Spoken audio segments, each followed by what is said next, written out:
सभी विद्यार्थियों का आज की हमारी कक्षा में स्वागत है। और आज मैं आपके लिए लेकर आई हूँ क्षितिज भाग 2, जो पद्यखंड है हमारा, उसमें जो महत्वपूर्ण प्रश्न हैं बोर्ड आधारित, बोर्ड परीक्षा की तैयारी। जैसे कि मैं हमेशा आपको बताती हूँ, मैं कक्षा 10वीं की बोर्ड परीक्षा आधारित जो भी भाग लेके आती हूँ, जो भी वीडियोस लेके आती हूँ, उसमें मैं स्पेशली बोलती हूँ कि ये कक्षा 10 के लिए है और एनसीईआरटी पर आधारित है। तो एनसीईआरटी सब जगह इस समय एनसीईआरटी चलता है, तो ये सभी के काम की है, चाहे वो उत्तर प्रदेश हो, चाहे वो मध्य प्रदेश हो, चाहे वो राजस्थान हो। तो बेटा चलो सबसे पहले शुरू करते हैं हमारे वस्तुनिष्ठ प्रश्न।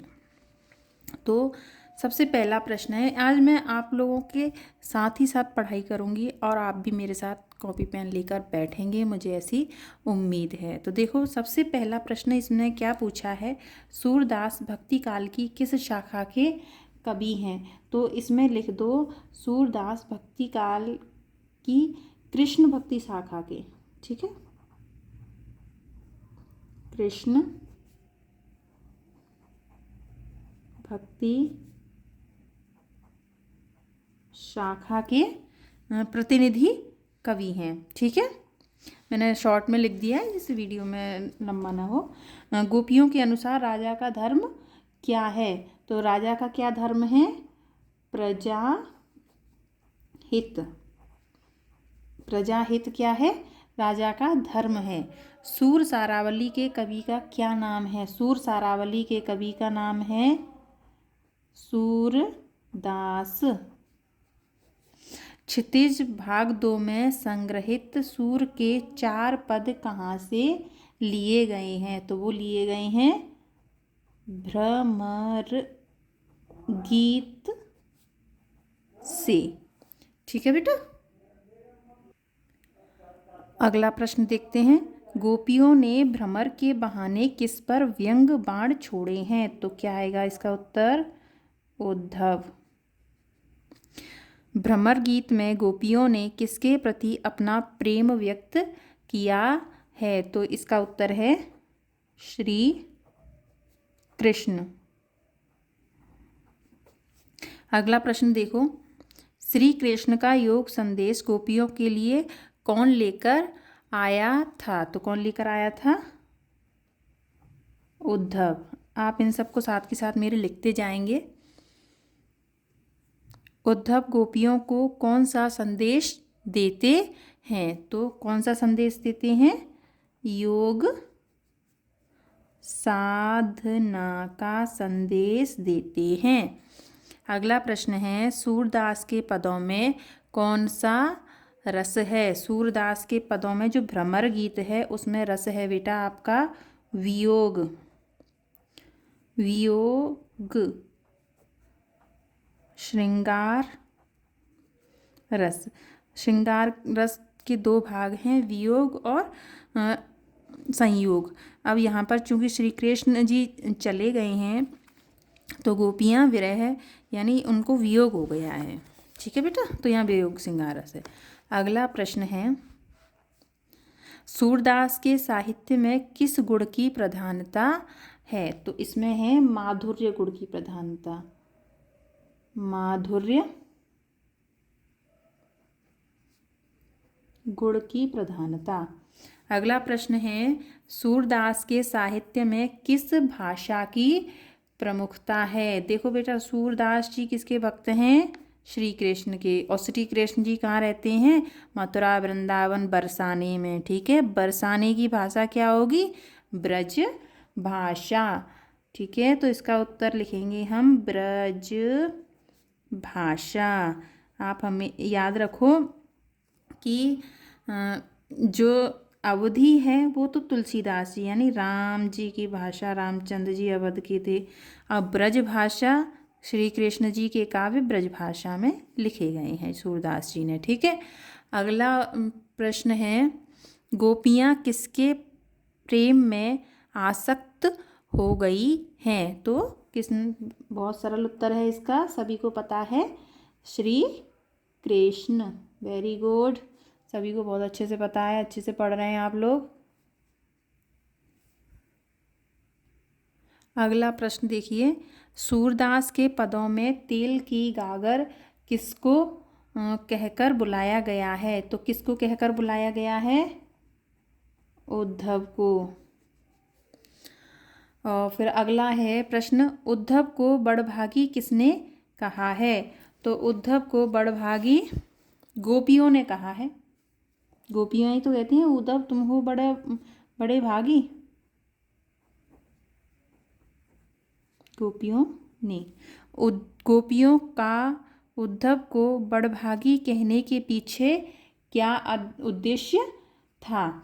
तो गोपियों का उद्धव को बड़भागी कहने के पीछे उद्देश्य व्यंग कसना था। ठीक है, व्यंग्य कसना।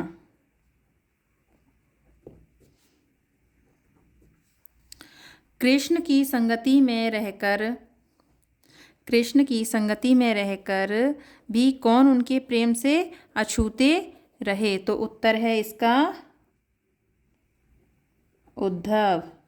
उद्धव के व्यवहार की तुलना किसके पत्ते से की गई है? तो उद्धव के व्यवहार की तुलना कमल के पत्ते से की गई है। जिस प्रकार कमल का पत्ता अपने ऊपर जल का प्रभाव नहीं आने देता, उसी तरह से उद्धव आप भी हो। तेल की मटकी की क्या विशेषता है? बताओ, तेल की मटकी की क्या विशेषता है? कि उसमें पानी कभी नहीं ठहरता। तो इसमें लिखेंगे, तेल की मटकी की विशेषता है कि उसमें पानी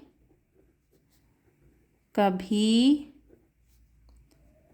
नहीं ठहरता। अगला प्रश्न है, गोपियाँ कौन सी बात श्री कृष्ण को बताना चाहती थीं? तो गोपियाँ कौन सी बात बताना चाहती थीं? अपने मन की बात बताना चाहती थीं। गोपियाँ अपने मन की बात कहती हैं ना गोपियाँ, मन की मन ही माज रही, कहिए जाए कौन पे ऊदो, जाए न कहत परी, मन की मन ही माज रही, यानी मन की बात कहना चाहती थी। गोपियों के हृदय की इच्छाएं हृदय में ही क्यों रह गईं? तो गोपियों की हृदय की इच्छाएं हृदय में ही इसलिए रह गई क्योंकि कृष्ण मथुरा से वापस नहीं लौटे। क्योंकि कृष्ण मथुरा से वापस नहीं लौटे।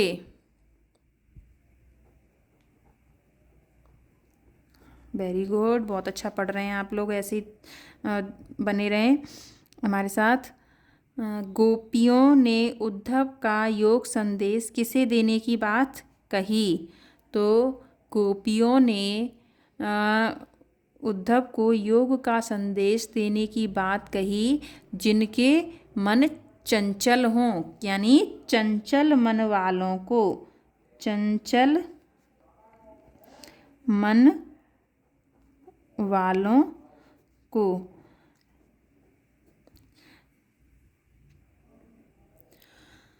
अगला प्रश्न देखो, सभी बच्चे चैनल को सब्सक्राइब ज़रूर कर लेंगे, नोटिफिकेशन ऑन कर लेंगे, लाइक करेंगे और अपना नाम मुझे कमेंट करके बताएंगे कि कौन कौन से बच्चे वीडियोस देख रहे हैं। ठीक है, जब भी आप विद्यालय आएँ तो आप इस बात का ध्यान रखें कि मैं आपसे कुछ प्रश्न पूछूंगी इसमें से। ठीक है बेटा। चंचल मन वालों को योग संदेश देने से क्या लाभ होगा? कोई बता सकता है क्या लाभ होगा?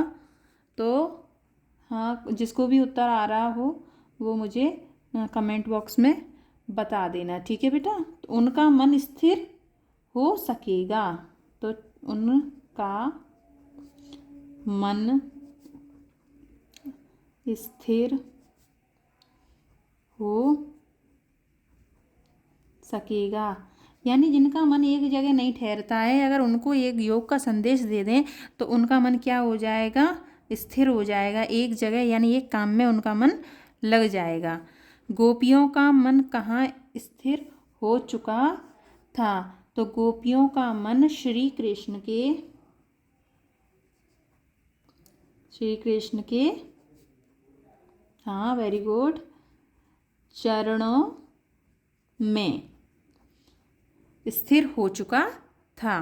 गोपियाँ सोते जागते रात दिन किसका ध्यान करती हैं? सभी को पता है, श्री कृष्ण का ध्यान करती हैं।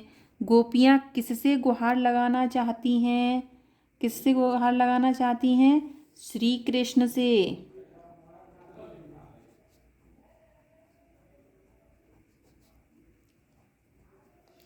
श्री कृष्ण से गुहार लगाना चाहती हैं। अभी मैं इसका सेकंड पार्ट भी लेकर आ रही हूँ बहुत जल्दी। तो मैंने अभी इसमें 25 प्रश्न आपको करा दिए हैं बेटा।